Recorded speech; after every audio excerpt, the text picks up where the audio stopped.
I really, really liked Naruto, and Naruto Shippuden, I was like, well, that's alright. I mean, I can get on board with it. But after the Pain arc started, I kind of checked out, and the Naruto Sasuke bromance didn't really feel like I didn't realize I had Crash. That's okay. The Naruto Sasuke bromance was like, alright, I mean, I kind of get it, it's kind of sweet, but at the same time, it's getting really boring, and the sweet decreased and the boring increased as we went along. I do not remember this level. Well, I'll get more chances to remember it going forward. Yeah, so after the Naruto Sasuke bromance kind of stopped, I feel like, okay, well, there goes that power up. I feel like Shippuden just became more and more boring. And by the time the War arc came around, I was like, ha ha ha ha ha. I feel like if they stopped it at the Pain arc and didn't revive everybody, that would be kind of the optimal thing. Because it would make Naruto really feel the horror of war, and it would really make a statement. I don't want to be like one of those fanboys that says, hey, Hunter x Hunter is like a better Naruto. But, I do think Hunter x Hunter is like a better Naruto. Because it does a lot of the same things that Naruto does. You know, the exam, the stupid protagonist, the protagonist's best friend who is very smart, and also probably scarred because of family issues. Actually, that describes Kurapika and Killer. Wow, there's a lot of similarities between the two. That's actually kind of surprising. Note that that is not sarcasm. I'm genuinely surprised by that. And even though there are a lot of similarities, I feel like Hunter x Hunter does a lot more things, and interestingly enough, it does a lot more things more well. Alright. So now that I've got level 3 down, let's go ahead and... do I want to duel? I'll keep my sword, actually, for level 4, and then I'll go ahead and duel after that. Oh, we've got the sick music again. I'll go ahead and be quiet for a sec.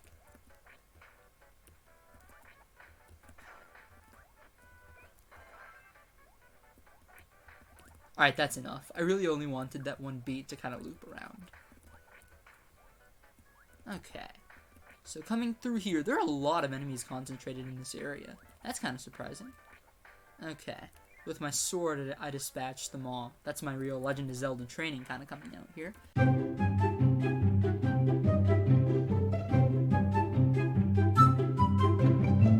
And we're making our way through here quite nicely. I really like this area, actually.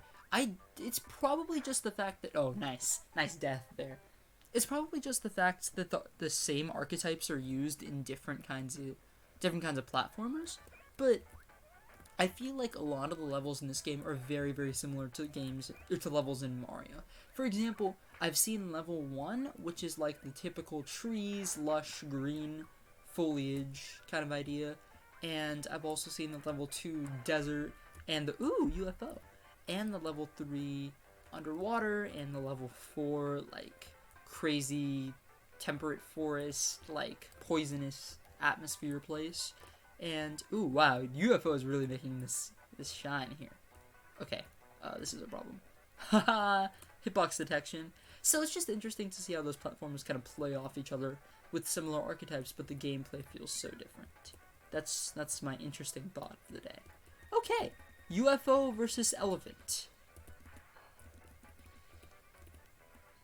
Okay, so if I hold B, that's pretty interesting. I shoot a laser, and if I do this, I can kind of trivialize this boss, which is nice, because I really hate this boss. I can't tell you how many times that little rollout has actually caused me a lot of grief. This thing is like a Phanpy, but like in all the worst ways. I wasn't actually planning on giving a biography for this elephant boss that I hate so much, but it has such a cute name and such a cute looking sprite, I felt almost obliged to give one. So this little boss is called Phan Phan, which is the cutest name ever. You can see, you know, the cute little eyes, even though the black and white scheme kind of reminds me of Magus's Dark Matter spell from Chrono Trigger, which is definitely not nice and definitely not innocent.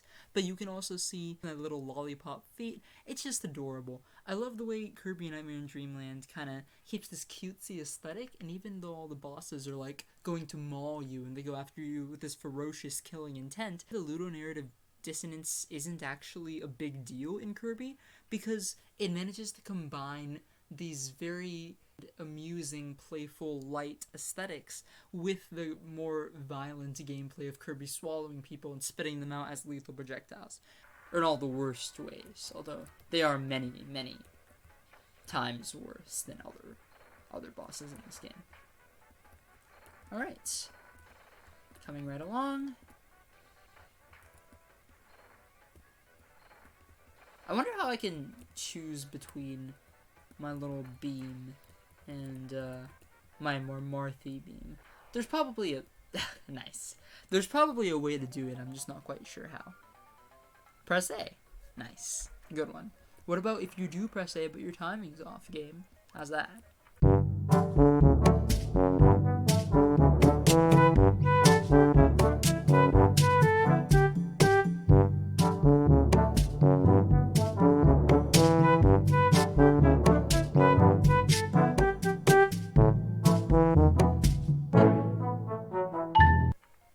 Okay, let's move on to level 5. Alright. So I've got a star, so I should really try to be getting as much Nice! I should really try to be getting as much displacement as possible, I say, while also not recognizing a barrier.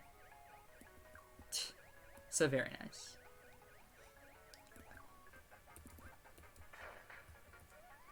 Okay, nice. Got my sword back. This red guy up here. I guess they're the same kind of mob, just... Ooh, Meta Knight. I guess they're the same kind of mob, just different palettes, and that's alright. I know from my Aria of Sorrow experience, that's not necessarily a bad thing. Okay, let's go ahead and grab this guy so he doesn't throw his tridents. More of the same. More of the same here. More of the same here. And there. And these guys are easy to deal with because of the way they space their weapons. Cool. So that's that. Okay, got my parasol again. And we're in good shape. Killed another pig. That sounds pretty weird out of context, right? Like PETA, Pokemon Black and Blue is coming after me. Alright, cool. I really like the way aerial drift works with this parasol, by the way. Just look at that. The physics in this game are just remarkable. I'm very impressed. And that's something I hadn't noticed before. This is a spontaneous revelation. This isn't something I came in knowing. Okay. This is kind of scary. Let's see how this works here. Go, go. No, no, no. Okay. That's what happens when we run red lights, kids. Okay. That's fine. I'll grab another parasol from this guy. And promptly lose it. Wonderful. Okay. I guess... So, the interesting thing is, in the vanilla game, this is supposed to give you a power-up that lets you zoom to the right or to the left in flames, so I can actually get past that guy. However, because this is randomized, I can't get past that guy. How lovely. So, I'm just going to have to lose my power-up here and use my invulnerability to snake by. We're back to full. Let's try and make my way out of here. I'd assume top right. I assumed wrong. That's alright. Hopefully I can get through here. Good. Alright, great. Nice little platform chasing there.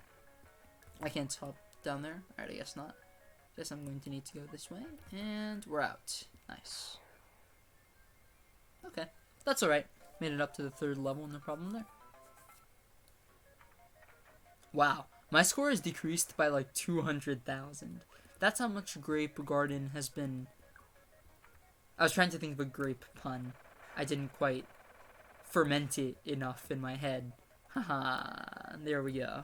Really got him there. Look at those frogs. I would say they're cute, but they're not. They look almost satanic. I don't really know what to say about that. Some of the mobs in this game look like they're supposed to be cute, but they're really not. Okay. Got my throwback, which is nice.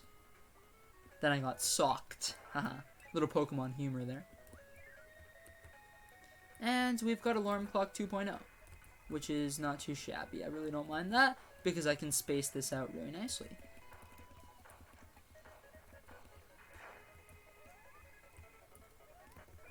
Alright, there we go. If I had lost that power-up, I mean, I still would have won, but it would have been a little more tedious, a little more attrition-based.